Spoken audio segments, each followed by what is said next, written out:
TC Terror presents, in the form of a news story set in 2018, a series of unfortunate weather events. The ubiquitous UAVs provide help. Haiyan Emergency Location Pod.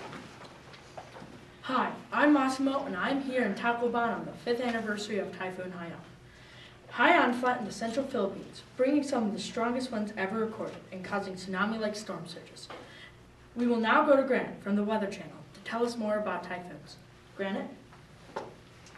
Thank you, Massimo. Hurricanes, cyclones, and typhoons are all the same weather events. We just call these storms different things depending on when they occur. In the Southwest Pacific, these powerful storms are called typhoons. The Philippines is the most exposed large country in the world to typhoons. The primary difference between hurricanes and typhoons is that typhoons spin in the opposite direction due to the Colares effect.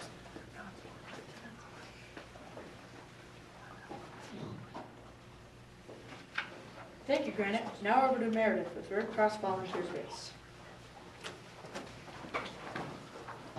I'm here with Grace from the Red Cross. Could you tell us why the search and rescue effort 5 years ago during Typhoon Haiyan was so hard?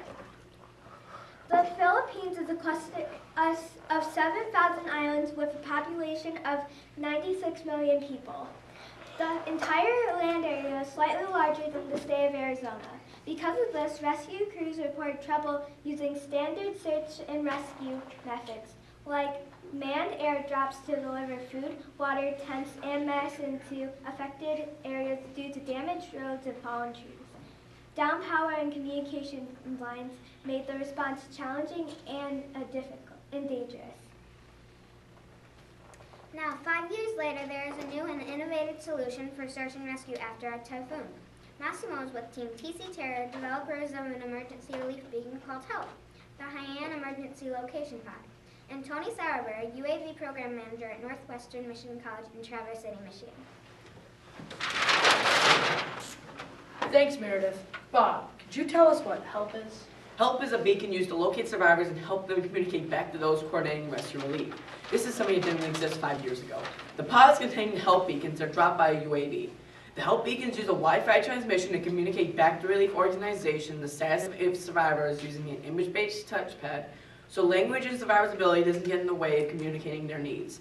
Inside the pods are a few survival items, making the survivors feel more comfortable using the beacons. The survivors will be able to let rescuers know if there's someone in immediate help, or with additional supplies, everyone in their beacon area could survive staying where they're at. What is a UAV, Tony? UAV is an acronym for Unmanned Aerial Vehicle, which is an aircraft with no pilot on board. UAV is working with HELP beacon and remote control. It can be remote controlled or fly autonomously throughout program flight codes. UAVs are in cost by size and height, and they can be used in a variety of situations.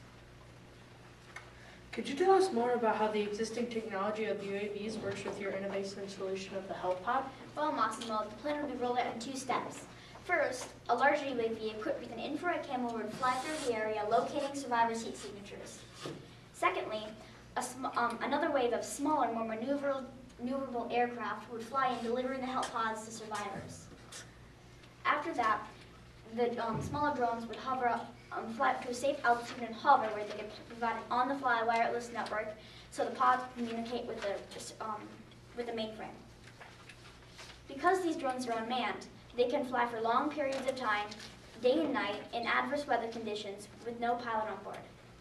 Our HELP pods, being used together with current UAV technology, will be used for finding the people, setting up on-the-fly wireless networks, and delivering emergency supplies, leading to fewer deaths and missing persons in underdeveloped places like the Philippines, where rescue efforts could be delayed for days due to natural disasters. The application of HELP pods can go way beyond the use in the Philippines and help in other areas hit by hurricanes, floods, and even the occasional Sharknado.